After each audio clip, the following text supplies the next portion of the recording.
In 1932, Australia went to war, not with another country, but with emus. And here's the craziest part: the emus won. After the First World War, farmers in Western Australia were overwhelmed by thousands of emus destroying their crops. So the government sent in soldiers with machine guns to wipe them out. It didn't go as planned. The emus moved in chaotic groups running up to 30 miles per hour. They were hard to hit, scattered fast, and often outran the soldiers. One soldier described them as having bulletproof strategy.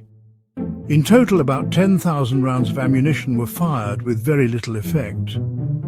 The operation was such a failure that it became known as the Great Emu War. And the birds, they just kept on running. Is your curiosity spiked? Follow for more.